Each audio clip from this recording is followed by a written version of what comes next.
It really is an interesting word these days. Am I successful? I feel like I am, but how would I really know? What is the actual definition of the word success? Merriam-Webster defines success as a favorable or desired outcome, or attainment of wealth. The truth is, success is what you make of it. Don't let a dictionary or even some keyboard warrior define it for you. Success is out there, and ultimately, it's up to you and me to pursue it, to attain it, and to define it.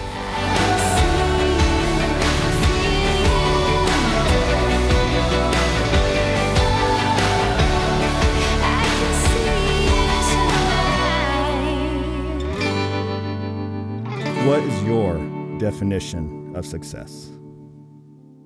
How can I best help other people? I know that sounds really selfless, but it's also a little bit of a selfish thing too.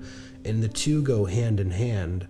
Whereas by the more people you can help, for example, through RP, through nutrition, helping them reach their fitness goals, get in better shape, that's all great stuff. But maybe it's, someone's going through a hard time and they read the book and now they're inspired, they're motivated to sort of change their lives. Like, these are just ways that, yeah, sure, maybe it helps me a little bit too, but it helps them. And if I can help as many other people as I possibly can, that's really the true definition of success that I kind of go by. It's like, how can I best help as many other people as I can? And with RP, the internet technology, it's not just a local thing, but now we can reach people all across the world. So for me, that's really what success is.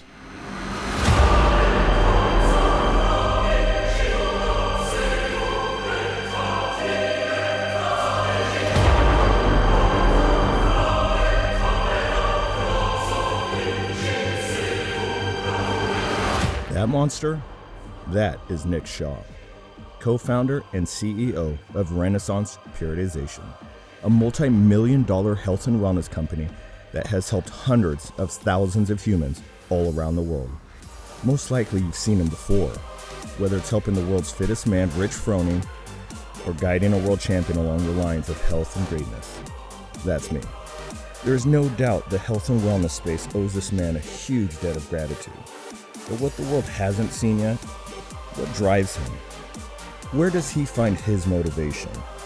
What makes him one of the most successful humans I've ever met? Let's dive in and get to know the real Nick Shaw.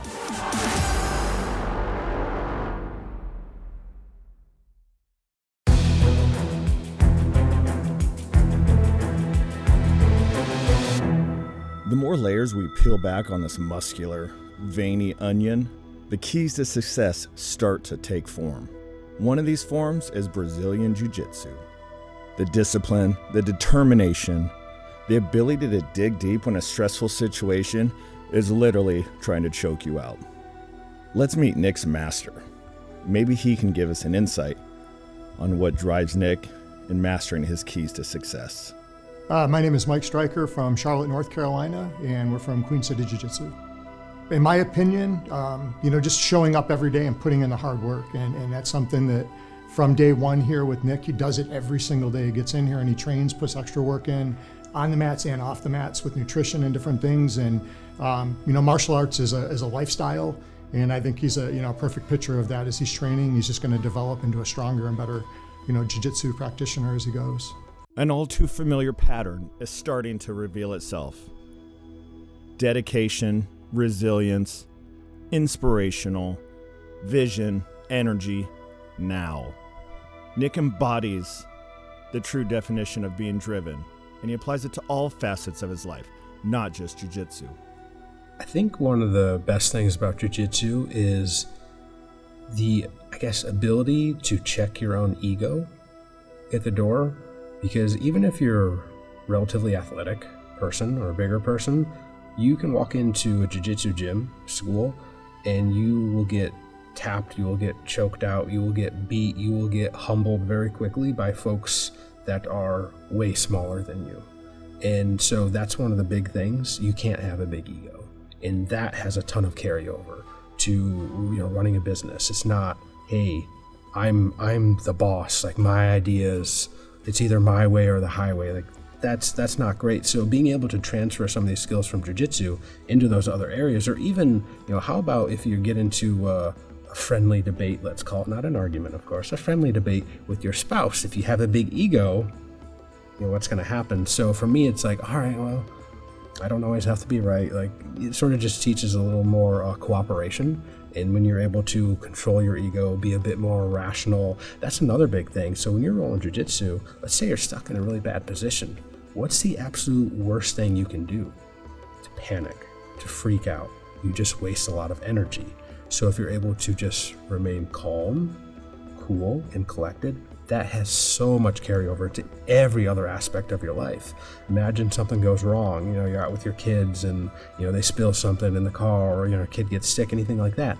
The more just calm you can remain, the better it's going to be. Now, this is a constant area where I'm trying to get better myself, because listen, we all get frustrated. We all have little hiccups along the way and all that, but it's just sort of that, I guess, continual reinforcement that, hey, the calmer you can be, the less ego you can have. Those are probably the two big things that really stand out to me from jiu-jitsu. That's why I like it so much.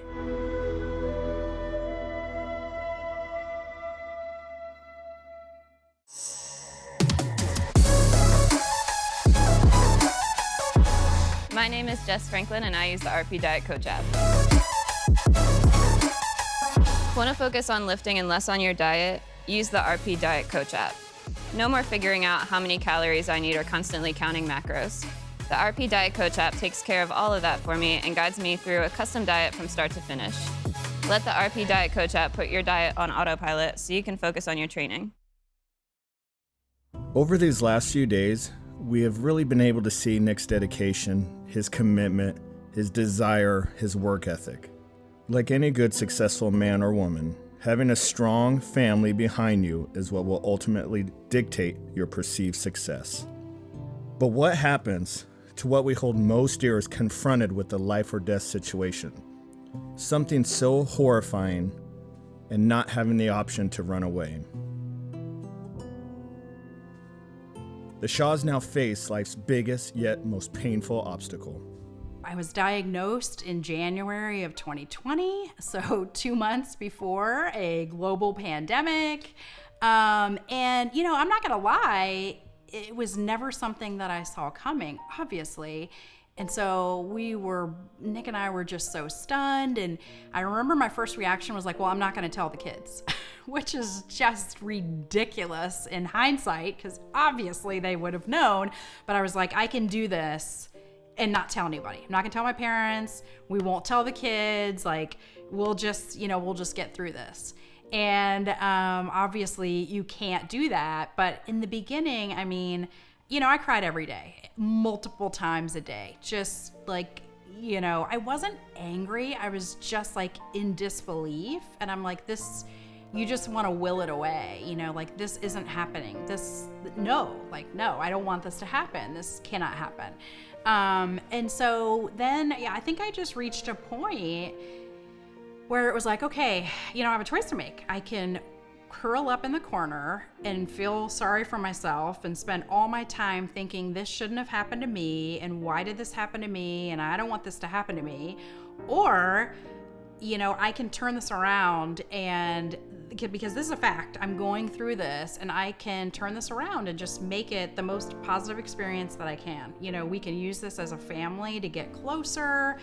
I can show my kids my strength. I can be really strong for them. And that's the route we took. Nick is a very positive person, and we were just like, this is what we're going to do. We're going to make this as positive as we can. Then the pandemic hit. And so, we were homeschooling the kids. And obviously they ended up being front and center for everything. So again, I knew I was going to lose my hair. When I found out that I was going to need chemo and that I was going to lose my hair, again, it was like, okay, well, I'm not going to sit back and let my hair fall out. I'm not going to do that to the kids. So I cut my hair short immediately to kind of let them get used to that. And then when it was time and I started chemo, I had Nick shave my head. We all shaved our heads together, except for my daughter. She wanted to shave her head and we were like, let's not do that. So we let her have like a little hidden strip. But we did that as a family. And that was something that I was really dreading. And I swear to goodness, it ended up being like this super happy memory for us. We had music playing. The kids thought it was so cool that we all were shaving our. They're like, "Oh my God, Mom, your hair! You shaved your head!" We really tried to do that with everything. And of course, there were some low lows. You don't always feel great. But my fitness level helped tremendously with how I was able to get through chemo and radiation and everything like that. So, we just took that. We just said, this is what we're going to do. We're going through it. We're going to make it as positive as we can. That was always our approach.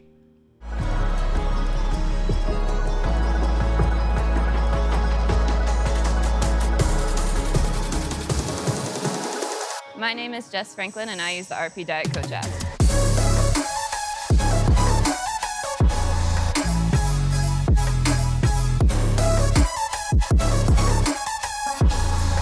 Want to focus on lifting and less on your diet? Use the RP Diet Coach app. No more figuring out how many calories I need or constantly counting macros. The RP Diet Coach app takes care of all of that for me and guides me through a custom diet from start to finish.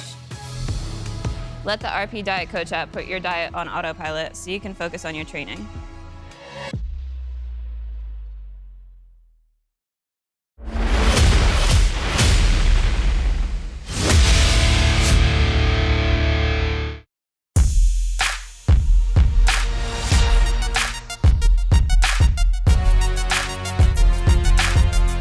I think my favorite part about Hustle, he too embodies a driven lifestyle. Whether it's me asking him to run a circuit with the world's fittest man, or get choked out again because I missed the first take, Hustle will always sacrifice to do what's necessary to get the job done. Fitness and working out is one of my biggest identities with self. It's what I've been doing my whole life. I was born in a gym. It's where I feel the most comfortable. It's what I really do enjoy. It's peaceful to me. It's a place where I feel sane. And the big thing is I'm always looking to be better every single day. And if you would have told me 15 years ago that I'd be sitting here in North Carolina working out with Nick Shaw, one of the most creative and innovative minds in the nutrition world and training world, and then we'd be filming a TV show with Man Bear, it would have rocked my world. I've always thought big things for myself and always thought that I'd be doing something pretty crazy, but to actually be here right now, it's an accumulation of a lot of hard work, dedication, and I'm ready to crush this workout with Nick and see how much fun we have. Beautifully said, Hustle, as always. I got a little surprise for you. Playtime's over. You see, Nick's got a little something special for us there, Hustle. Get it, boys.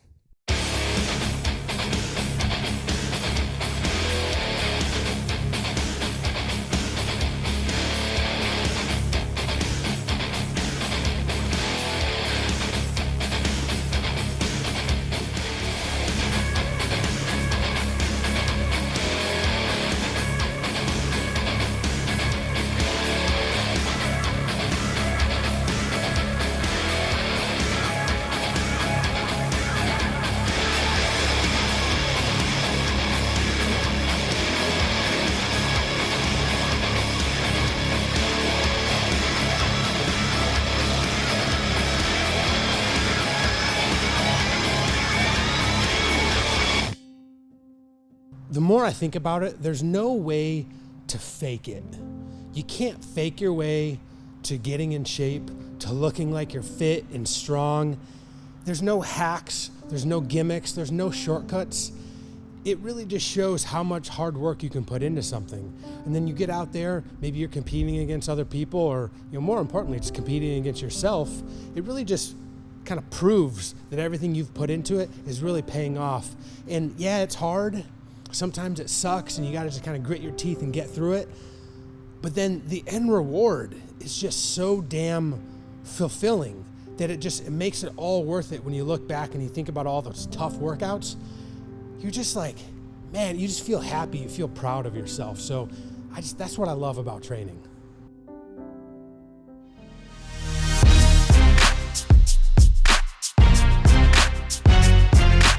What's up, everyone? Nick Shaw here with RP Strength. Let's talk about post-workout nutrition. Here we go. Sometimes folks like to get a little too overcomplicated with their nutrition. We just finished some pretty hard training today, just finished up our Murph workout, getting ready for that coming up. And here's what we're gonna do. I'm gonna walk you through what I do for a post-workout meal. Nothing overly complicated, nothing super complex. I'm gonna aim for about 30 grams of protein, about 80 grams of carbs. So what we're gonna do is we're gonna do about 25 grams of protein. That's gonna come from whey protein from our partners at Ascent. So we're gonna do one scoop there, real easy, right? Do a full scoop. Now you'll notice, not perfectly rounded. I'm not being super perfect. Make sure you get it all in there, all right? That's that. Put the shaker back on. Make sure you cover it so you don't throw it everywhere. I've made that mistake plenty of times. And then for carbs, we got a bagel here. Super simple, easy, can carry it with me anywhere I wanna go. Little bag, this is about 55 grams of carbs. Banana, about 25. Lo and behold, we've got about 25 grams of protein here, 80 grams of carbs. It's pretty much spot on for what I need. Now you'll notice I might be a little off here or there. I'm not gonna stress about that too much. Folks, read the shirt. It's exactly the motto that I live by with nutrition. Consistency is more important than perfection. So maybe this scoop was a little tiny bit over and it was technically 26 or 27 grams of protein. I don't care. It's close enough to 25. I'll round it. That's what the RP Diet Coach app does. That's all we're doing. We want consistency over perfection. If you can focus on continually showing up, getting pretty close most of the time, you are going to be spot on. Don't make it super fancy or super complicated. Sometimes keeping it simple, keeping it basic, keeps and gets you the best results.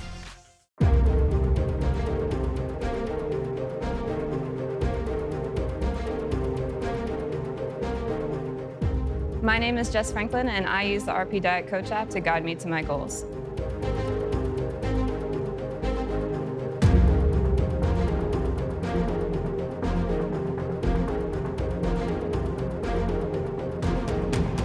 Want to focus on lifting and less on your diet? Use the RP Diet Coach app. The app uses my stats, schedule, training intensity, and more to build me a custom diet and guide me to my goals. It gives me flexibility and allows me to move my macros and meals around to fit my schedule and helps me make adjustments with my changing metabolism to keep me on track. Let the RP Diet Coach app put your diet on autopilot so you can focus on your training.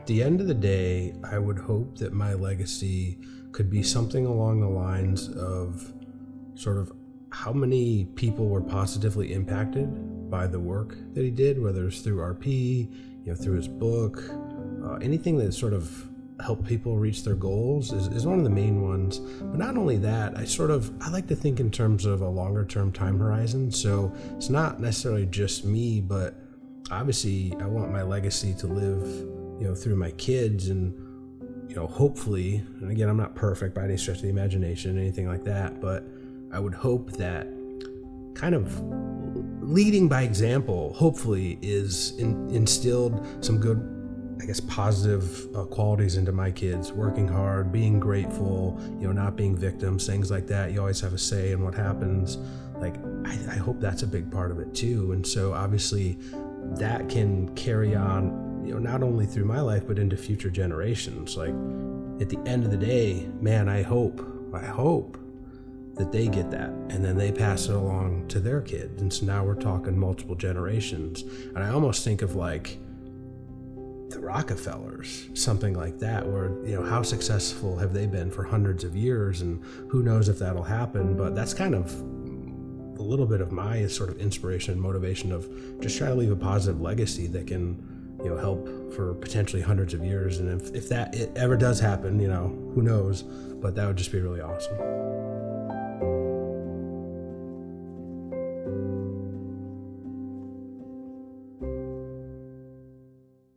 As I sit here and reflect on our time spent with Nick, I can't help but realize one more lesson Nick is trying to teach me.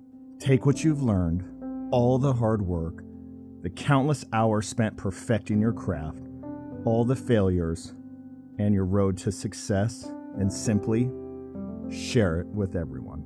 Fit for Success was written to basically help folks, whether you're into fitness, whether you're an athlete, whether you're an entrepreneur, really just for folks that are wondering, what are the things that make people successful? And I've been extremely fortunate to work with some of the top athletes in the world, and through a little bit of kind of my own family struggles and watching RP grow and develop over the years, I was able to tie some principles together as to what makes people more successful than others.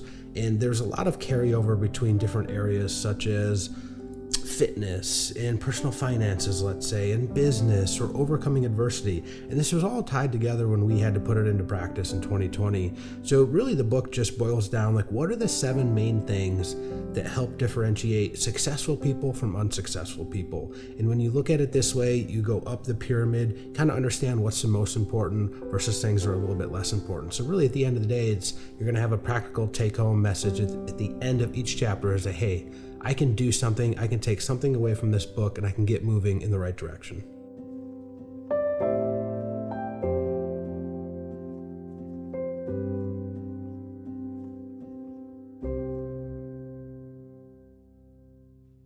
I'm driven.